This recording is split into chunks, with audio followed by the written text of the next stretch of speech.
Just says, now there was a disciple living in Joppa named Tabitha. That would be incredible to live back then, I think. Maybe, raising people from the dead, we don't anticipate that at all, although sometimes medicine does do some pretty incredible things. I know Vicki and I went to a movie. This isn't raising people from the dead, but we went to a movie 6 months ago or something about this guy that drowned, really, essentially, and he was cold. It was real cold, and he was drowned for at least 30 minutes or so, or longer, and they were able to bring him back, once they thawed him out and kept forcing him to breathe. There was a movie about that. He was in the North Sea, and he was he's on the bottom of the ocean, whatever, and something happened where he got cut off. Most of us probably feel unappreciated. Most of us probably are a little unappreciated. I think moms are not appreciated to the level that they should be. I hope we can appreciate our mom today. Today is Mother's Day, or Mom Appreciation Day, I would suppose you could say that. We should all make every effort to let the women in our lives know just how special they are to us. And that's true. I don't know what it's like to be a woman exactly, but I know that I love the women in my life. They're just incredible, and I don't know, life would be pretty horrible without them. I think Genesis kind of makes that point with Adam, that he's pretty alone without a woman. There is a story. Of course, when you use the word story, it makes it sound like it didn't really happen. You're just making it up, but we're not making it up. So we could say something like this: the Bible documents the lives of people that experience the presence of God and God's Spirit working in a particularly powerful way in their lives. One life that is documented in the book of Acts, we call it the book of Acts, or the Acts of the Apostles. That's how it was, that's how the manuscripts have it, the Acts of the Apostles. And that's what it is. It's after it's the church, the apostles, after Jesus has gone into heaven, he's about to go into heaven, actually. And the things that they did. It's the life that's documented in the book of Acts is the life of Tabitha a little bit. The Bible reads something like this. Just hear it again, it won't hurt us. There's a disciple named Tabitha. In Aramaic, Tabitha means gazelle, and in Greek, the word for gazelle is Dorcas. So that's why they use both names there. Tabitha is always doing good and helping the poor. About the time that the early church begins to spread beyond Jerusalem and Palestine, so about 37 AD, and Jerusalem's about 35 miles from Joppa. We could handle that pretty quick, but they had to walk it, so it would take a little bit. Tabitha, who lives in Joppa, that's where Tel Aviv would be today. So it's on the coast, and there's a harbor there to some degree. And that's where Tel Aviv is today. She becomes sick. Tabitha becomes sick and she dies. Her body is washed and placed in an upstairs room. Lydda is near Joppa, and that's where Peter is. Peter's in Lydda. So when the disciples hear that Peter's in Lydda, they send 2 men to him and urge him, please come at once. I'm sure if it was Peter, it's like, what do you want me to do? But he does come. He must think there's something he can't possibly do. Peter goes with the men, and when he arrives, Peter's taken upstairs to the room. All the widows stand around him, crying and showing him the robes and other clothing that Dorcas, or Tabitha, made while she was still with them. Peter sends them all out of the room. Then Peter gets down on his hands and knees, and turning towards the dead woman, Peter prays, and then he says, Tabitha, get up. Tabitha opens her eyes and sees Peter. She sits up. Peter takes her by the hand, helps her to her feet. Then Peter calls for the believers, especially the widows, and presents Tabitha to them. This becomes known all over Joppa, and many people believe in the Lord. Peter stays in Joppa for some time with Simon the tanner. In the big scheme of things, is Tabitha important? It may not seem like it to us, but Tabitha is a nobody that God sees, right? She's a nobody. I feel like we're, for the most part, nobody. You may not feel, you got your family around you, may feel like you're pretty important, and you are. But sometimes I feel like we're just nobodies out here, or in Harrison, or wherever. But God sees us. God takes the unappreciated, God takes the nobodies, and God does something incredible. God raises Tabitha from the dead. Much of the Bible is the true story of nobodies, really. When you think about it, all the people on the face of the earth, that's about 8.2 billion right now. And when you consider all the people that have lived over the last 2,000 years, that's got to be hundreds of billions. What comes after billions? Trillions? There's got to be trillions of people that have lived. I know they use that trillion all the time now on TV. It's like how much we owe, how much the government owes, and everything else. But anyways, there are trillions of people. Most are completely forgotten. But Tabitha is still remembered. She's not forgotten. Tabitha is still making an impact on the world. We may feel like we're nobody. We may feel unappreciated, but we're not. God sees us. Another true story from the Bible is the history of Ruth. I don't know if you guys are familiar with the story of Ruth. Ruth is it's the first 5 books of the Bible. So it's Genesis, Exodus, Leviticus, Numbers, and Deuteronomy, right? Those are the books of Moses, they say. And then after that, there's Joshua. That's when they go in and take the land. They're after Egypt. They migrate to Palestine, and they take the land mostly in Joshua. And then in Joshua, Judges. And then there's the book of Judges, where they don't really have a king per se, and it's just by family, and things were decided by families. And then Joshua, Judges, Ruth. So that's where that book is. It's a short little book. You can read it in an hour probably or less, and it's pretty interesting. It's pretty great. But I'm just going to hit the highlights. Ruth's the mother of Obed. She has a son named Obed. She's the grandmother of Jesse, and she's the great grandmother to David. And of course, David is the greatest king that Israel ever has, and he becomes that. David's like the 7th or something son. He's young and seems unimportant to Jesse when Samuel comes to anoint someone to become king, and all the sons pass by, and Samuel says, no, I just don't feel it with any of these guys. Do you have any sons left?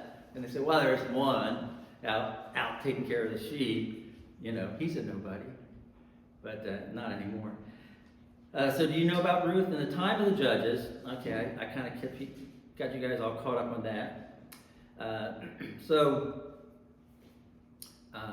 A man from Bethlehem in Judah, together with his wife and 2 sons, go to live in another country because there's a famine in the land. There's a famine in Palestine, around Jerusalem, and that was not particularly uncommon. As you know, that's how they ended up in Egypt. There was a famine in the land, they go to Egypt. But this time they go to Moab, the man and his wife and 2 sons. The man's name is Elimelech, his wife's name is Naomi, and the names of the 2 sons are Mahlon and Chilion. They're from Bethlehem in Judah, so this family goes to Moab, and they live there. Now Elimelech, Naomi's husband, dies, and Naomi is left with her 2 sons. The sons marry women from Moab, and one named Orpah, and the other is Ruth. They lived there about 10 years, and both Mahlon and Chilion die. They also pass away. And Naomi's left without her 2 sons and her husband. Naomi hears in Moab, she hears that back in her home country in Judah, around Jerusalem, there's no more famine in the land. It's been 10 years, so the rains have come and things are good. So Naomi prepares to return to Bethlehem in Judah. Naomi says to her 2 daughter-in-laws, "Go back, each of you, to your mother's home. May the Lord show you kindness, as you have shown kindness to your dead husbands and to me. May the Lord grant that each of you will find rest in the home of another husband." And then Naomi kisses them goodbye, And they weep aloud and say to Naomi, "We will go back with you to your people." But Naomi says, "Return home, my daughters. Why come with me? I'm not going to have any more sons who can become your husbands. Return home, my daughters. You can still have a life. I am too old to have another husband. It is more bitter for me than for you, because God's hand has turned against me." So Orpah kisses Naomi goodbye, and she heads back to her mom's house in Moab. But Ruth clings to her. She clings to Naomi. "Look," says Naomi, "your sister-in-law is going back to her people. You should too. Go ahead, go back with her." But Ruth replies, "Don't urge me to leave you or to turn back from you. Where you go, I will go, and where you stay, I will stay. Your people will be my people, and your God my God. Where you die, I will die, and there I will be buried. May the Lord deal with you, be it ever so severely, even if death separates you and me." When Naomi realizes that Ruth is determined to go with her, Naomi stops urging her to go back. So Naomi and Ruth go back to Bethlehem together. Naomi still has land in Israel and a house. I'm sure it was very modest, even by their standards. And by our standards, I'm not sure it would count as a house, but you know how that is. So the ladies live together. Ruth goes each day and gleans in the fields so they have something to eat. Gleaning, maybe you guys know what that is, but gleaning is after the harvesters come by and harvest the wheat or the barley. This is the barley harvest. Occasionally they miss a little, one little strand of wheat every once in a while. So gleaning is you go around, they've already harvested it, and try to pick up if you see any grain that you can salvage. And that's what she did. So they have something to eat. Ruth's hard work impresses the owner of the field, that's Boaz, and Boaz is actually a relative of Naomi. And I'm going to skip over a lot of the, it's all good, it's all short, it's only like 4 chapters, but I'm going to skip over about 3 of the chapters. Now we get to the end part. Now the Israelites have a way of helping their relatives, and I don't know if we realize that. When something really serious has happened or someone's passed away, their relative could help that family, and it's called the guardian redeemer. The guardian redeemer is a legal term for one who has the obligation to redeem a relative in serious difficulty, and so keep the land in the name of Naomi's sons. They've passed away, but the closest relative could act on their behalf, on the son's behalf or the father's behalf, to raise up a family for them so their name won't be gone. Meanwhile, Boaz goes up to the town gates. So Boaz realizes this, and he has this encounter with Ruth, and Ruth makes it plain to him that she'd like for him to do that. And of course, at the time, you need to read it, it's really good. Boaz says, "Oh man, I can't believe it, that I'm an old man. Why do you want me?" But I can identify with that, actually. I'm an old man. Who would want me? But Vicky still does. We're hopeful. Anyway, meanwhile, Boaz goes up to the town gate, sits down there, just as the guardian redeemer, the actual person that would be the guardian redeemer, comes along. So Boaz says, "Come over here, my friend, and sit down." So the guardian redeemer goes over and sits down. Boaz takes 10 of the elders of the town and says, "Sit here." And they do. Then Boaz says, I guess they knew something was coming if he's got to have them sit around, right? Boaz says to the guardian redeemer, "Naomi, who has come back from Moab, is selling the piece of property or land that belonged to our relative Elimelech, Naomi's dead husband. I thought I should bring the matter to your attention and suggest that you buy it in the presence of these seated here and in the presence of the elders of my people. If you will redeem it, do so. But if you will not, tell me, so I will know. For no one has the right to do it except you, and I am next in line." And the guardian redeemer says, I'll redeem it."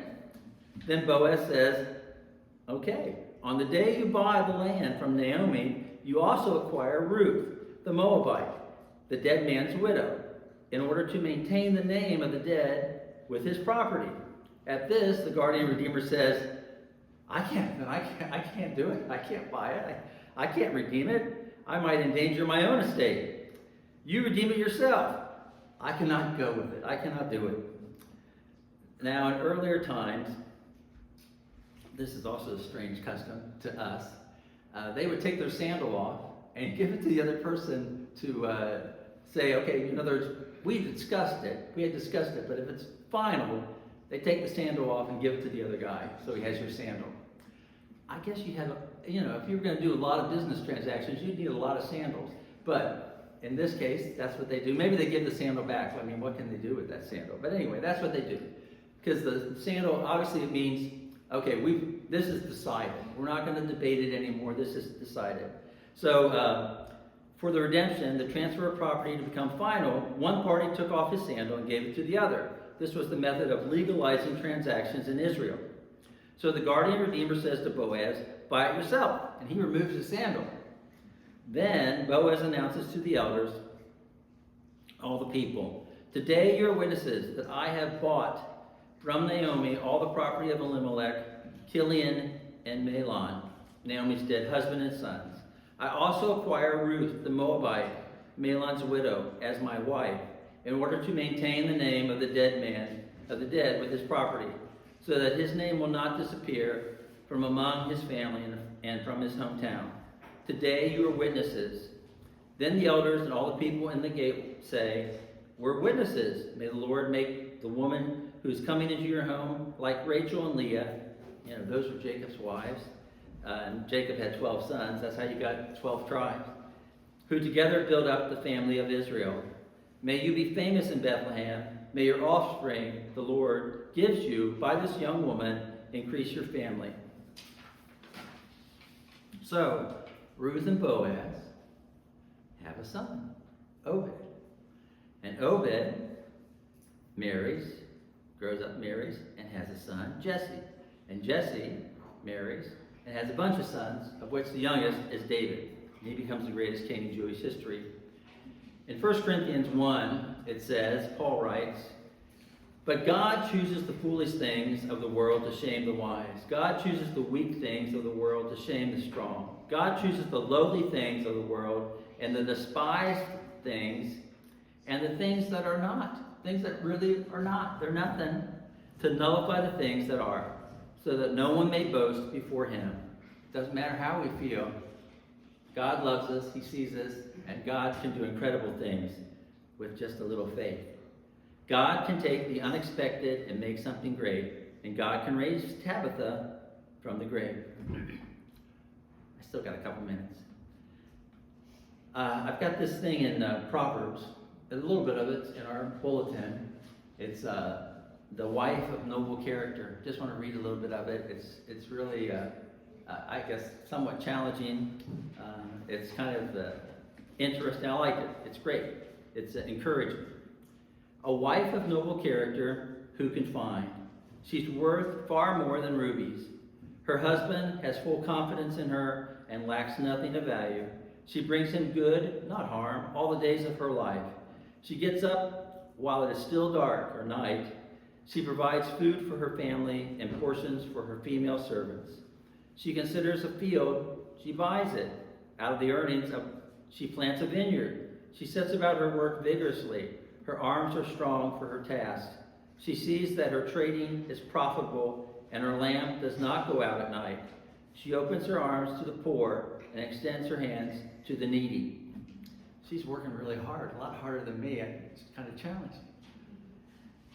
When it snows, she has no fear for her household, for all of them are clothed in scarlet. She makes coverings for her bed. She's clothed in fine linen and purple. Her husband is respected at the city gate, where he takes his seat among the elders of the land. She makes linen garments and sells them and supplies the merchants with sashes. She is clothed with strength and dignity. She can laugh at the days to come. She speaks with wisdom, and faithful instruction is on her tongue. She watches over the affairs of her household and does not eat the bread of idleness. Her children arise and call her blessed, her husband also, and he praises her. Many women do noble things, but you surpass them all. Charm is deceptive, and beauty is fleeting, but a woman who fears the Lord is to be praised. Honor her for all that her hands have done, and let her works bring her praise at the city gate. God knows our hard work. I hope we can use today to appreciate the women in our lives and how much they mean to us and how much they mean to God. Let's pray. Heavenly Father,